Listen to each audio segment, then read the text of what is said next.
महापौर, सन्मान्य उपमहापौर, सन्मान्य आयुक्त, सन्मान्य सभागृह नेते आणि सर्व पत्रकार आणि माझे सर्व नगरसेवक बंधू भगिनींनो, सभागृह नेत्यांनी जो विषय आणलेला आहे पटलावर अत्यंत चांगला आहे। नवी मुंबई महापालिका क्षेत्रातील कंत्राटी कामगारांना कार्यरत कर्मचाऱ्यांच्या बदलल्या आर्थिक परिस्थितीनुसार विचारात घेऊन नागरी सेवा करण्याबाबत, परंतु नाईक साहेबांनी जे आश्वासन दिलेलं की सर्व कर्मचाऱ्यांना आम्ही परमनंट करणार आणि ते योग्य होतं, कारण मी बोलल्याप्रमाणे नाईक साहेबांनी हे जवळून सगळं बघितलेलं आहे, त्यामुळे त्यांना कामगारांची भावना कळते आणि त्यांनी ते करायला पाहिजे होतं। परंतु ठराव असा आला की दाखवलं वेगळं चित्र आणि विषय आला 7,000 रुपये फक्त कर्मचाऱ्यांना वाढून द्यायचा।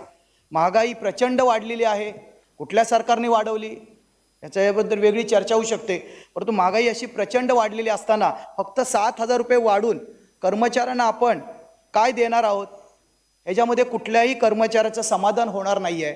जी मागणी होती समान काम समान वेतनची ती तरी आपण कमीत कमी करायला पाहिजे होती, कारण 2018 मध्ये ज्यावेळी कामगारांना समान काम समान वेतन किमान वेतननुसार सुद्धा वेतन मिळत नव्हतं, त्यावेळेला 2018 रोजी 11 सप्टेंबर 2018 रोजी आम्ही आयुक्तांना एक पत्र दिलेलं आणि त्याच्यासाठी प्रचंड असं मोठं आंदोलन केलेलं आम्ही। त्याच्यासाठी आमचे नेते अमित साहेब ठाकरे यांनी त्यांनी त्या आंदोलनाचं नेतृत्व केलेलं आणि त्याचं यश हे आम्हाला मिळालं, कारण त्या ह्याच्यामध्ये प्रशासनाने 2018 मध्ये 24/7/2018 मध्ये 70 करोड रुपये हे बजेटमध्ये तरतूद केली आणि असे दोन्ही बजेटमध्ये तरतूद करून 18 मध्ये आणि 19 मध्ये असे 70 करोड असे 140 करोड रुपये समान किमान वेतननुसार जो काही डिफरन्स होता तो डिफरन्स प्रत्येक कामगाराला मिळाला। प्रत्येक कामगाराला 2.5 लाख रुपये मिळाले। हे महाराष्ट्र नवनिर्माण सेनेचं यश आहे। त्यामुळे तेव्हापासून कामगारांची अशी मागणी होती की समान काम समान वेतन लागू होईल। मध्ये सरकार बदललं, त्याच्यामध्ये प्रोसेस चालू होती, 2007 मध्ये तसे नोटिंग सुद्धा झालं, परंतु परत तो विषय पटलावर आलाच नाही कधी।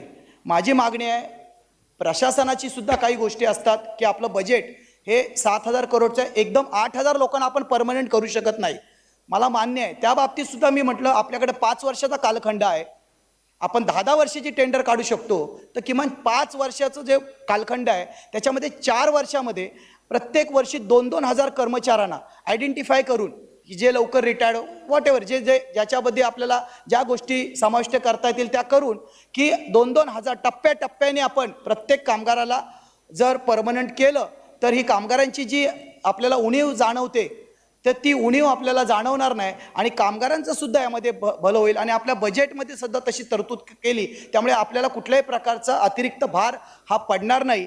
दुसरी महत्त्वाची गोष्ट की आज कामगारांना कुठल्याही प्रकारचं मेडिकल हेल्प होत नाही आपल्याकडनं, तर माझी मागणी अशी आहे की ह्याच्यासोबतच 5 लाखाचा विमा हा कामगारांसाठी आणि त्यांच्या परिवारासाठी त्यासाठी असावा अशी मी यामध्ये मागणी करतो। आणि परत एकदा सांगतो की कामगारांना परमनंट करण्यासाठी एक मी सूचना मांडतो की प्रत्येक 4 वर्षाच्या कालखंडामध्ये प्रत्येक कामगार 2-2 हजार कामगार हे आपण परमनंट करावे असं मी सूचना मांडतो। धन्यवाद।